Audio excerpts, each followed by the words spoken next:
Salam saudara, hari ini kita akan sama-sama merenungkan bagian firman Tuhan yang diambil dari Ulangan pasal 5 ayat 1 sampai 5 yang berbunyi demikian. Musa memanggil seluruh orang Israel berkumpul dan berkata kepada mereka, "Dengarlah, hai orang Israel, ketetapan dan peraturan yang pada hari ini kuperdengarkan kepadamu, supaya kamu mempelajarinya dan melakukannya dengan setia. Tuhan Allah kita telah mengikat perjanjian dengan kita di Horeb, bukan dengan nenek moyang kita. Tuhan mengikat perjanjian itu, tetapi dengan kita yang ada di sini pada hari ini, kita semua yang masih hidup. Tuhan telah berbicara dengan berhadapan muka dengan kamu di gunung dan di tengah-tengah api.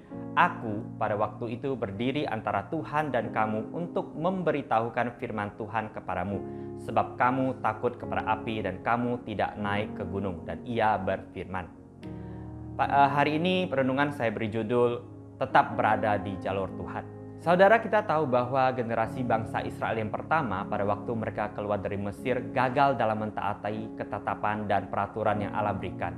Dan dalam bagian firman Tuhan hari ini di Ulangan pasal 5 ayat 1 sampai 5, Musa meninjau kembali batasan-batasan yang terkandung dalam perjanjian Allah yang mula-mula dengan umatnya. Di sini Musa mendorong generasi yang baru untuk menerima perintah Allah tersebut sebagai perjanjian yang mereka ikat sendiri dengannya. Dengan mengulangi perintah-perintah Allah dan menarik hikmah dari ketidaktaatan generasi sebelumnya, Musa mengajak bangsa Israel untuk dengan rendah hati menghargai dan menyadari kesetiaan Allah. Dia telah membukakan jalan bagi umatnya agar mereka tidak menghancurkan hidup mereka sendiri maupun hidup orang lain.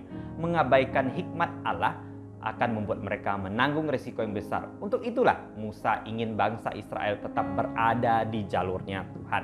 Musa memanggil seluruh orang Israel untuk berkumpul dan mendengarkan ketetapan Tuhan itu.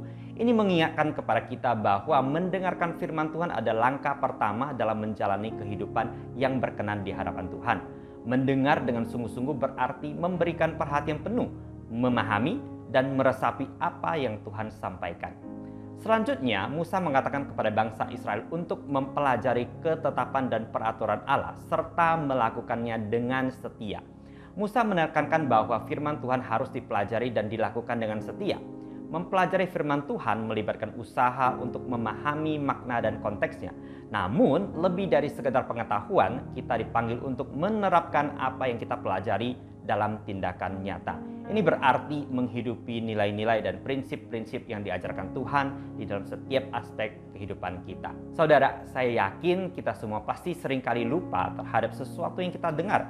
Entah itu perkataan orang ataupun berita yang kita dengar. Seperti renungan hari ini, saya yakin saat ini kita mendengar dan mungkin sekali besok kita sudah lupa.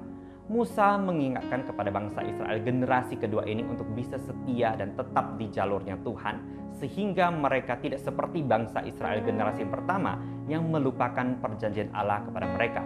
Maka dari itu Musa menekankan untuk mempelajari dan melakukan perintah Tuhan dengan setia. Bapak, Ibu, Saudara sekalian, kita pun demikian. Agar kita tidak lupa dengan firman Tuhan yang telah kita dengar, agar tidak hanya masuk telinga kanan dan kemudian keluar telinga kiri, kita perlu dengan sungguh mempelajari dan melakukan firman Tuhan dengan setia. Dan firman Tuhan itulah yang akan terus menolong kita untuk tetap berada di jalur Tuhan. Mari kita terus berjuang untuk setia pada jalur Tuhan dengan mempelajari dan melakukan firman Tuhan dalam hidup kita setiap hari. Tuhan memberkati.